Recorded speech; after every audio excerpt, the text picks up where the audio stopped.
Zombie, oh zombie. Zombie, oh zombie.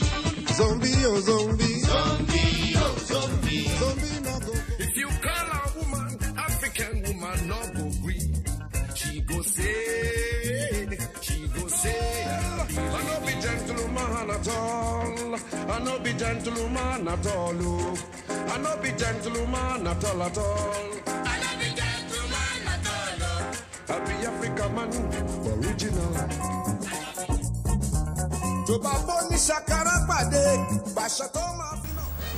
Fela was born in Abeokuta on October 15, 1938. His mother, Fumilayo Ransom Kuti, was a feminist activist in the anti-colonial movement, and his father, Reverend Israel Uludotu Ransom Kuti, a Protestant minister and school principal, was the first president of the Nigeria Union of Teachers. His brothers, Beko and Olikoye, both medical doctors, were well known in Nigeria. Fela was also a first cousin to the Nigerian writer and Nobel laureate Wole Soyinka, the first African to win a Nobel Prize for English literature.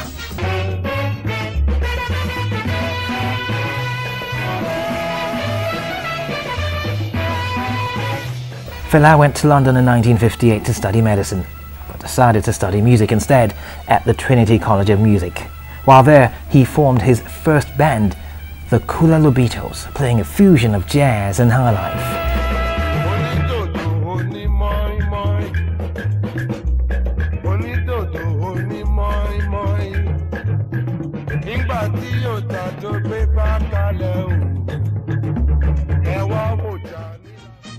In 1960, Fela married his first wife, Remi Lekun, with whom he would have 3 children, Femi, Yeni and Sola.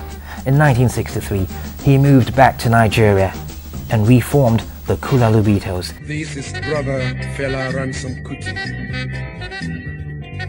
This is one time I would like to say a few things. Men are born, kings are made. Treaties are signed, wars are fought. Every country has its own problems. So has Nigeria, so has Africa. Let us bind our wounds and live together in peace. Nigeria, one nation, indivisible. Long live Nigeria, viva Africa. In 1967, he went to Ghana to think up a new musical direction. That was when he first called his music Afrobeat.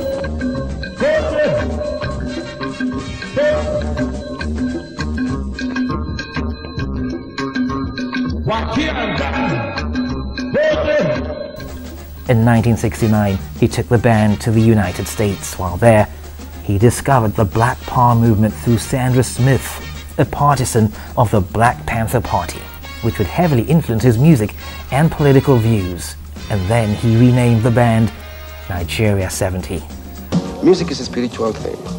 You don't play with music. If you play with music, you will die young.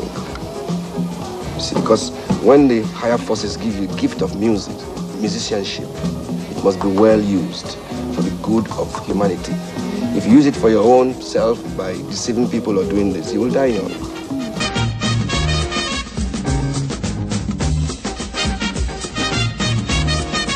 Soon after, the Immigration and Naturalization Service was tipped off that Fela and his band were in the US without work permits.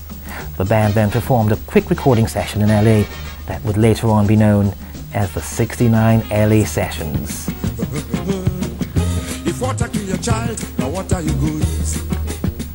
After Fela and his band returned to Nigeria, the band was renamed the Africa 70.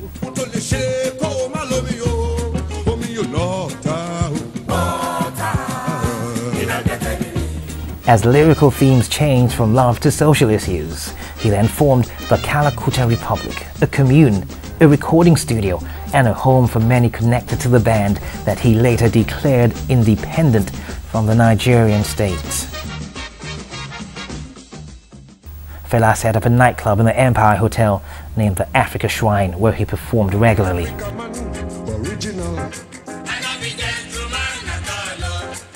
Africa man, original. Fela also changed his middle name to Anikulapo, meaning he who carries death in his pouch, stating that his original middle name was a slave one. My name is Anikulapo. I have death in my pouch. I can't die. They can't kill me.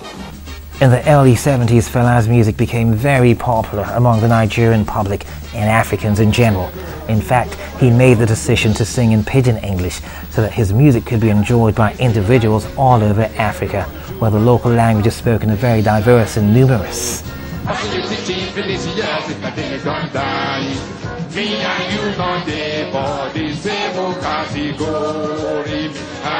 But as popular as Fela's music had become in Nigeria and elsewhere, it was also very unpopular with the ruling Nigerian military government, and raids on the Calacuta Republic were frequent. In 1977, Fela and the Africa 70 released the album Zombie, a scathing attack on Nigerian soldiers, using the zombie metaphor to describe the methods of the Nigerian military.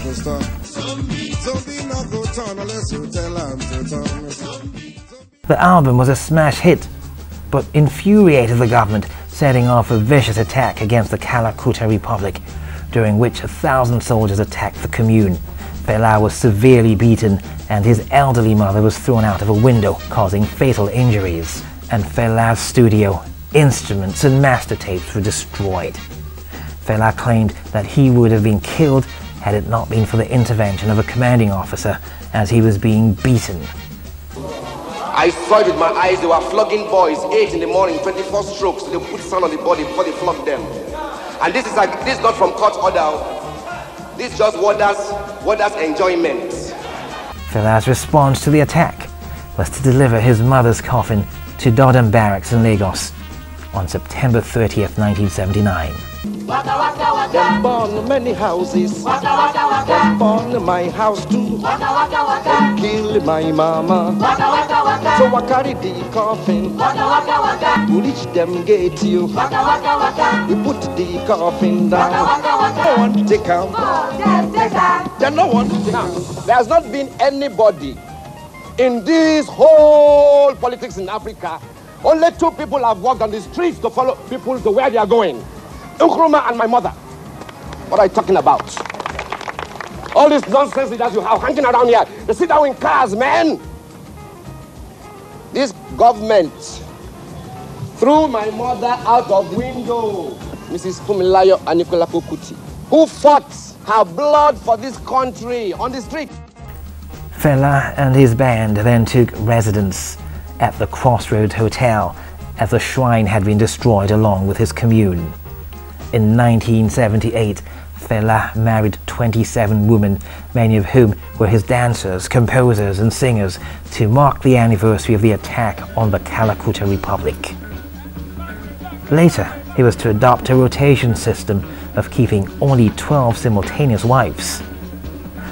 The year was also marked by 2 notorious concerts, the first in Accra, Ghana, where riots broke out during the song Zombie, which led to Fela being banned from entering Ghana.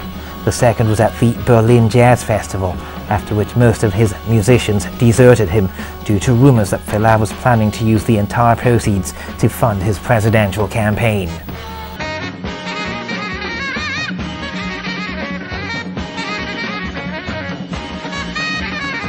Despite the massive setbacks, Fela was determined to come back. He formed his own political party, which he called the Movement of the People, MOP. In 1979, he put himself forward for president in Nigeria's first elections for over a decade. Tomorrow, next month, I'll be president of this country. I will be president of this country, I know that. But his candidature was refused. At this time, Fela created a new band called the Egypt 80 and continued to record albums and tour the country. He further infuriated the political establishment by dropping the names of military rulers in his songs. I challenge your Barcelona, while you're in there, you're the time. Make him carry me, go when he cut tight to open book for him. Now, why your government, we do, help by me, oh, now we give my government. In 1984, The military government jailed Fela on a charge of currency smuggling, which Amnesty International and others denounced as politically motivated. Amnesty designated him a prisoner of conscience. For me, I swear, as long as Africa they suffer, Africa they hungry, Africa no unite, no freedom, no justice, no happiness, then go here. Hey! And his case was taken up by other human rights groups. After 20 months, he was released from prison, and on his release, he divorced his 12 remaining wives.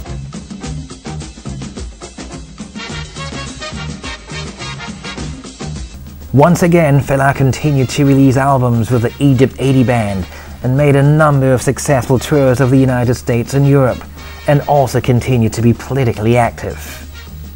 In 1986, Fela performed at the Giant Stadium in New Jersey as part of the Amnesty International A Conspiracy of Hope concert.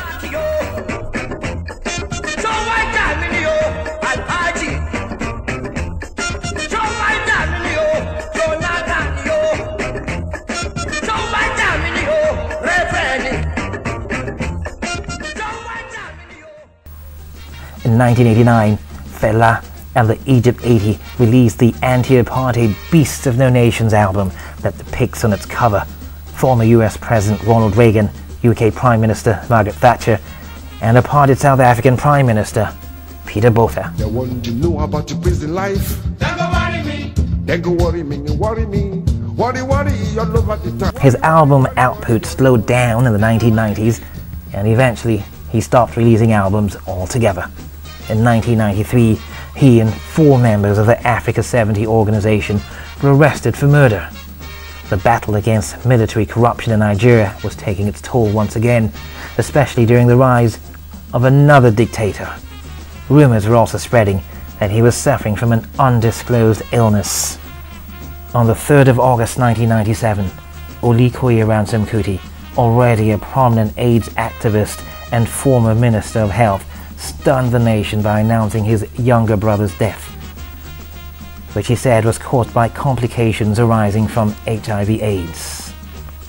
More than 1 million people attended Fela's funeral at the site of the old shrine. But I say I didn't die because my name is Anikulakbo. I have death in my pouch.